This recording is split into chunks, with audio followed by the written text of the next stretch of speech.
Come closer, child of the soil. Rest your ears upon the breath of the wind, for it carries a truth older than the mountains and deeper than the roots of the baobab. What you hear now is not mere tale, it is a marrow of destiny. Before the counting of kings, before coins bore foreign faces, there was a stirring in the unseen world. Africa wept, and its wails reached the thrones of ancestors who had become spirits. They heard the cries. They felt the chains. They tasted the dust and mouths dry from silence. And so they gathered, not in anger, but in solemn council. Sankara came, riding the storm of integrity. Mandela arrived, wrapped in robes of mercy and iron. Nkrumah walked, barefoot but unbowed.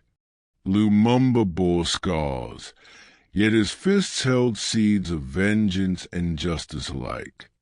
With them came Cabral, Selassie, Makhel, Biko, Kenyatta, and Yera Santwe, the lioness whose gaze shattered invaders without blade or spear.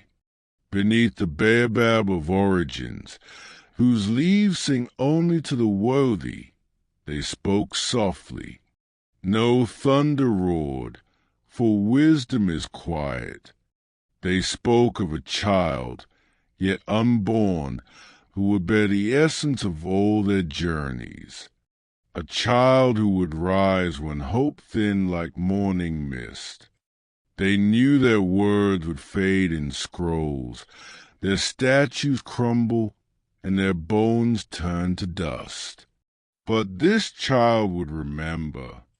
Thus they wove a covenant into the loom of existence. 12 threads were spun, unseen by eyes but felt by hearts. Not of flesh and blood alone, but of will and virtue. The first threads whispered courage, so that fear would never chain him. The next threads carried vision, so that even blindfolded by hardship, he would see paths others missed. Then came threads of resistance, hard as obsidian, immune to temptations.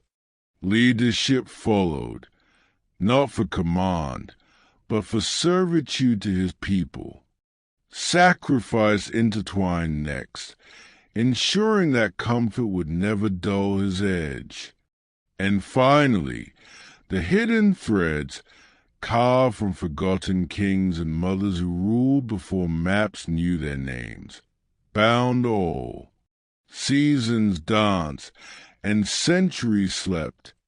Kingdoms rose and fell like ripples in a mighty river.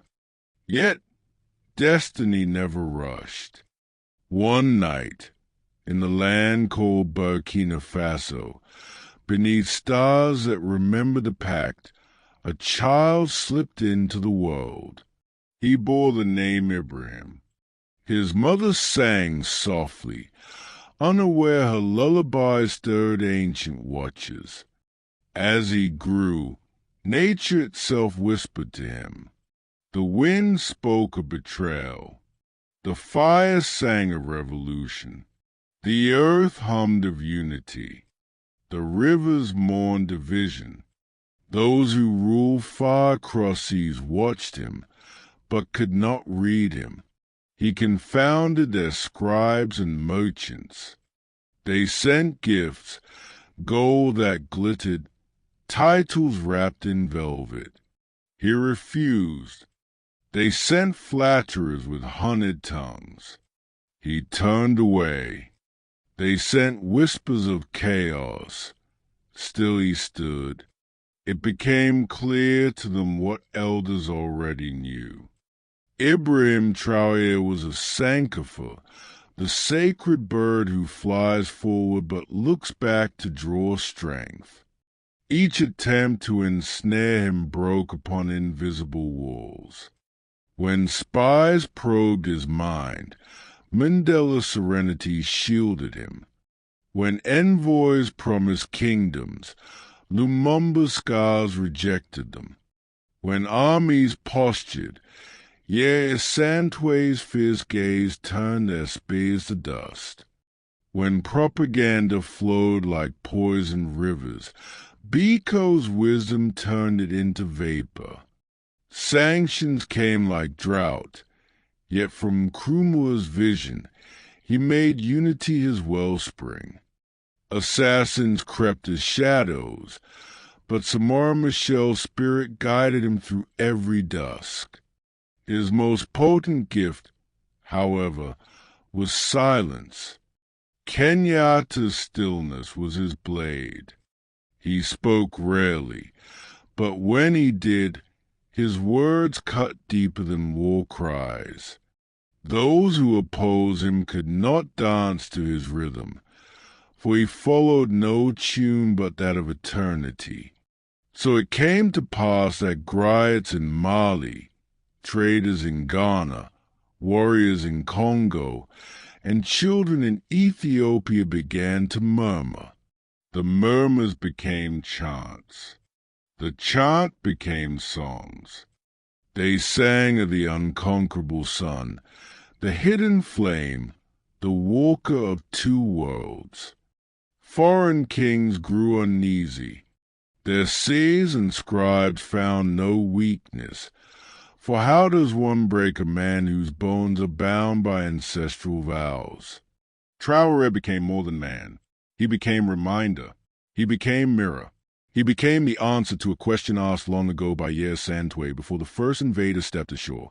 Who shall defend the spirit when the sword is not enough? In Ibrahim Traoré, the answer walks, silent, steady, and bound only to the promise made beneath the sacred moon when giants knelt not to gods, but to the future. Asterisk, now you know, child of the soil, the elders say. He is unconquerable not because he is strong, but because he is many, many voices, many dreams, many sacrifices, woven into one. Thus, as long as the baobab whispers, and the earth remembers, Ibrahim Traoré shall stand, shielded not by armies, but by the endless echo of Africa's eternal vow.